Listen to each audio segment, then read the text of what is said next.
Welcome to Crossroads. The United States has followed through on its warnings that more sanctions in the Chinese Communist Party were coming.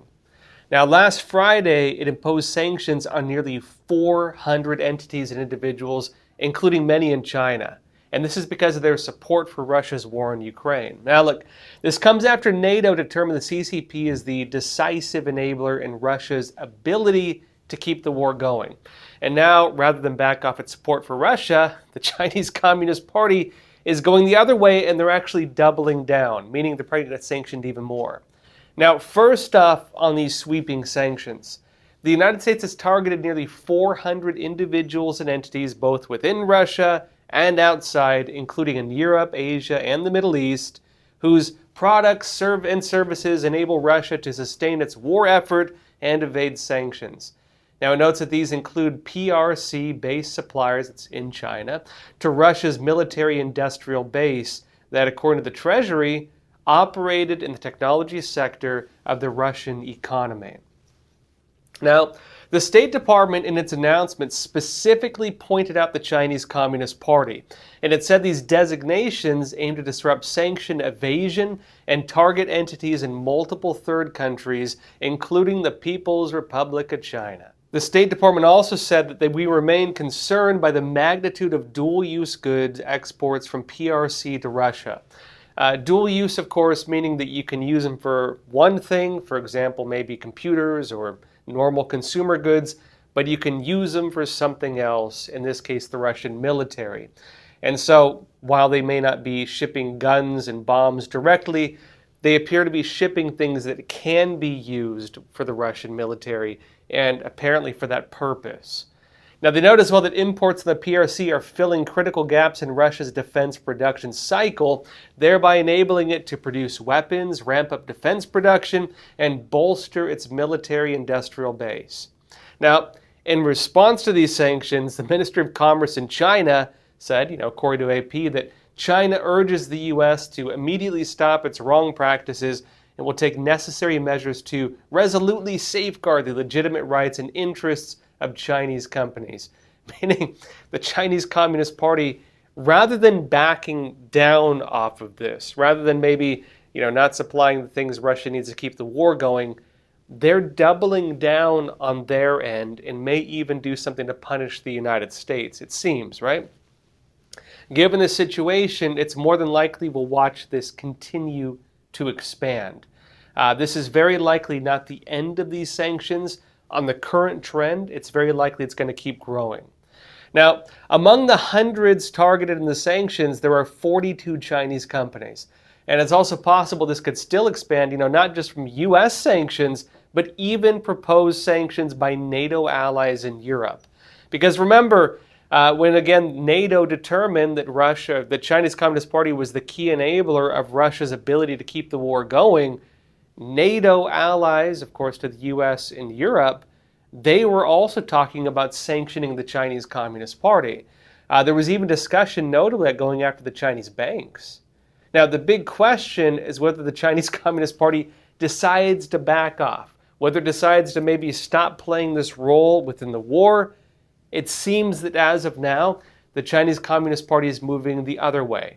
It appears to be expanding its role with Russia, at least, going by meetings that took place just days before the United States announced the new sanctions. CNN said this on August 21st. They said that Russian President Vladimir Putin on Wednesday hailed flourishing trade ties with China during a meeting with a top Chinese official in Moscow as the two countries bolster their partnership in the face of mounting frictions with the West. In other words, as they face more pressure from NATO, the United States, Europe, as they face more pressure from NATO, Russia and the Chinese Communist Party are getting closer and working more closely together on this war. Now, it notes that Chinese Premier Li Qiang, China's number 2 official under CCP leader Xi Jinping, had traveled to Moscow for a long-standing annual meeting with Russia's Prime Minister, which focused on economic and practical cooperation as the Kremlin continues to look to Beijing for economic partnership in its war as the war in Ukraine grinds on. Now, interestingly with this as well, Russia has been having trouble getting paid when working with the Chinese Communist Party. One of the reasons is, of course, the sanctions against, Russian banks and so on have inhibited its ability to actually, process payments and so on. The Chinese Communist Party and Russia, a lot of the payments between them are not really going through. And their attempts, notably, to break away from the US dollar, so far it hasn't worked. What Russia's going to be doing now, though, is at least they claim, they're going to be trying to work on cryptocurrency as the way to process these payments. And also the Chinese Communist Party and Russia are going to be dealing in like hard assets, like bartering, like going back to medieval times on this. But with this whole situation as well, it's actually possible the U.S. is going to have to, if it wants to, again, prevent this type of business deal from taking place, start looking at the cryptocurrencies. Now, again, we'll see where that goes, but not only right now is the Chinese Communist Party doubling down on its ties with Russia amidst the whole war, but it also appears that Russia is doubling down on its side. Now, just following the sanctions, this happened. AP said that Russia battered much of Ukraine on Monday, firing scores of missiles and drones that killed 4 people, injured more than a dozen, and damaged energy facilities, and attacks that President Volodymyr Zelensky described as vile. It says the barrage of over 100 missiles and a similar number of drones began around midnight and continued through daybreak in what appeared to be Russia's biggest onslaught in weeks. And notice that Ukraine's Air Force said swarms of Russian drones fired at eastern, northern, southern, and central regions were followed by volleys of cruise and ballistic missiles. Now, again, for an attack of that scale, it's the death, of course, it's tragic, of course, the deaths. It's not that much compared to the scale, suggesting Russia did this more of kind of a show of force. Russia, it doesn't seem like they had really well-targeted strikes with this, unless they were, of course, going after the energy facilities. But the damaging of energy facilities also sends a pretty strong message, because that's a part of the war that's going to be the big one, especially when it comes to, for example, damaging nuclear facilities, or if that ever takes place. Remember that previously, when one of the nuclear facilities was damaged in Ukraine, Russia and Ukraine were accusing the other of being responsible for it. And the big concern is that we have a Chernobyl Part 2. Is that again, during the Chernobyl incident and during the Soviet Union, the nuclear meltdown that took place could have impacted all of Europe. And again, if that happens in Ukraine, that's going to be something that drags all of Europe possibly into this conflict.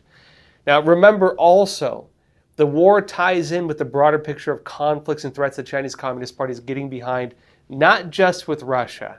This also happens as Iran is threatening attacks on Israel, and as Israel has been targeting Hezbollah in kind of preemptive attacks, notably in Lebanon. And with this said as well, it's likely these conflicts are also going to expand. We're very likely not watching the end of this. It's possible we're watching maybe the beginning. On Russia's side, it looks like the conflict is now expanding into Russia, not just in Ukraine, with Ukraine now asking to launch stronger attacks deeper into Russia. And again, while they have done some attacks into Russia, notably even doing a military offensive to take some of the border regions, and notably as well making it difficult for Russia to counter that, Russia has responded with missile and ballistic missile type attacks into Ukraine.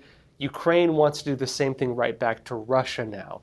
And of course, not just striking at the border regions, not just defending, but actually going in the offense and maybe striking deep into Russia.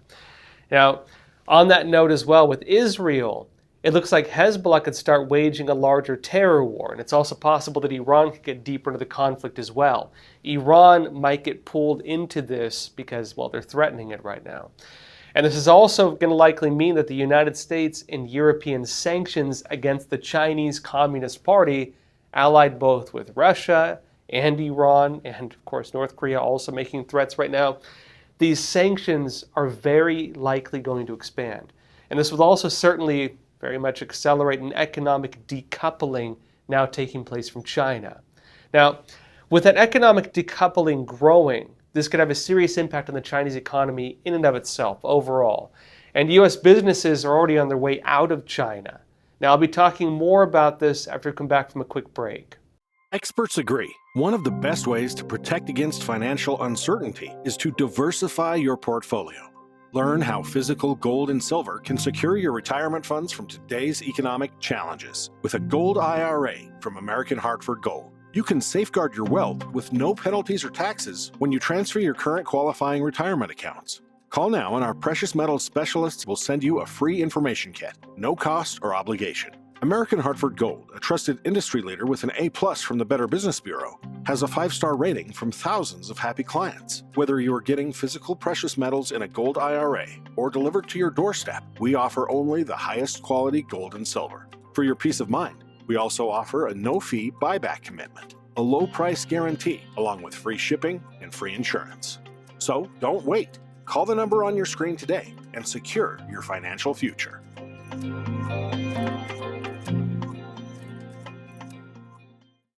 Welcome back. The United States has rolled out 400 new sanctions against companies and individuals that are supporting Russia's war against Ukraine. Now, this includes individuals in Europe and entities, Asia, Middle East, whose products and services enable Russia to sustain its war efforts and evade sanctions. And a big part of this is the Chinese Communist Party, because it's been deemed the key enabler of Russia's war. The Chinese Communist Party looks to push back on these sanctions, but these sanctions against China, they only look like they're going to expand. This is very likely not the end of it. And notably, as this happens, the economic decoupling that's now taking place between the West and China is also very likely going to expand. Now, a big part of these are the businesses that are running in China, and it's looking like these businesses are trying to get out of China. IBM, notably, they just shut down their research and development operations in China. Wall Street Journal said that IBM is shutting down its China Research and Development Department, the latest retreat from the country by top U.S. technology companies. It says the company, again IBM, is moving its China R&D functions to other overseas facilities, according to, again, an IBM executive telling employees at a virtual meeting on Monday morning. And that's, again, according to employees who attended this. Now, this individual said that IBM is facing intensifying competition with China, with its infrastructure business declining in the past few years, again, according to the sources there. And look, we've actually seen similar trends elsewhere as well. Airline companies, they're also pulling business out of China now. And they're saying that it seems that demand for flights in the country is going down. Remember, not only is China facing sanctions and tariffs and other things, they're facing also a consumption crisis. For some reason, Chinese people are just not buying things like they used to. Now, interestingly, Walmart is also dropping its stake in a Chinese e-commerce firm, which is JD.com.